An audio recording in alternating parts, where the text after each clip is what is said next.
আপনাদের মাঝে আরেকটি ভিডিও নিয়ে। তো এই ভিডিওতে আমি কথা বলবো আপনার হইলো মালটা গাছ সম্বন্ধে, যে মালটার গাছ না, মালটার খোসার সম্বন্ধে বলবো, যে মালটার খোসা কী কী উপকারিতা আছে।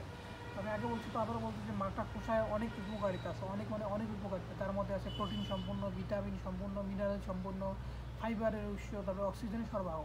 আমি এই ভিডিওতে আমি বলবো যে ফাইবারের উৎস কী কী আছে মালটায় এবং অক্সিজেন সরবরাহ কী কী আছে মালটায়।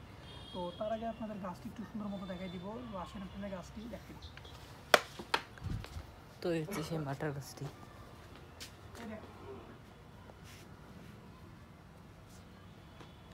তো প্রথমে গোড় থেকে দেখাচ্ছি,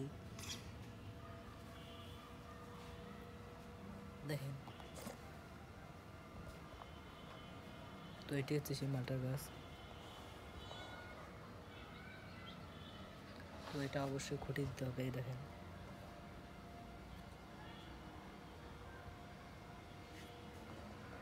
তো এবার এর ডালগুলি দেখেন, এতে কাটা রয়েছে, এই দেখেন, এই যেগুলি কাটা।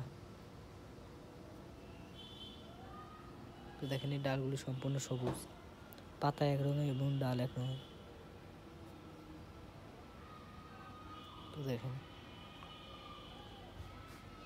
তো দেখেন এই ডালটি আবার সবুজ রঙের হয়ে গেছে, আবার এই ডালটি দেখেন অন্য রঙের, বলতে দুই রঙের মিক্সড রয়েছে, এই দেখেন।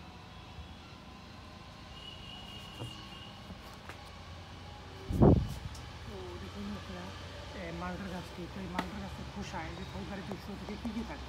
তো মালটার খোসায় কিন্তু ফাইবার সম্পূর্ণ, হ্যাঁ, মালটার খোসায় ফাইবার সম্পূর্ণ, যা আমাদের পেটের নিয়ন্ত্রণে সহায়তা করে এবং পাচনার সমস্যাগুলির সমাধান করে, হ্যাঁ। তো এটি পেটের মধ্যে আবদ্ধ হয়ে থাকে এবং পাচনের মধ্যে সাহায্য করে। তারপরে অক্সিজেন সরবরাহ কী বলতে, মালটার খোসায় অনেক বিশেষত যখন গ্রীষ্মকালে তৈরি হয়, তারপরে আপনার প্রাকৃতিকভাবে কার্বন ডাইঅক্সাইড ছড়িয়ে পড়ে এবং অক্সিজেন সরবরাহ করে। তো এটি শ্বাসকার্য সাহায্য করে এবং শরীরে অক্সিজেনের প্রবাহ কিন্তু অনেক পরিমাণে বৃদ্ধি করে। তো মালটার খোসার উপকারিতা খুবই সম্পূর্ণভাবে সংকীর্ণ না হলেও এটি পুষ্টিকর এবং স্বাস্থ্যকর উপায়ে কিন্তু হতে পারে।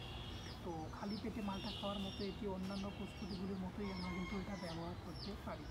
তো অবশ্যই আপনারা জানাবেন যে এই ভিডিওতে কেমিক্যাল প্রস্তুতি এবং মালটা খোসা আপনারা কী করেন, তাহলে আপনারা ফেলে দেন, খান না আপনাদের কোনো বাচ্চার যে পশু পাখি, যেগুলো পশু পাখি যদি পাখি না পশু যে যারা আছে, ছাগল গরু এদেরকে খাওয়ান। তো অবশ্যই আমাদের জানাবেন এবং আপনারা যদি খান আপনারা কীভাবে খান এটা জানাবেন।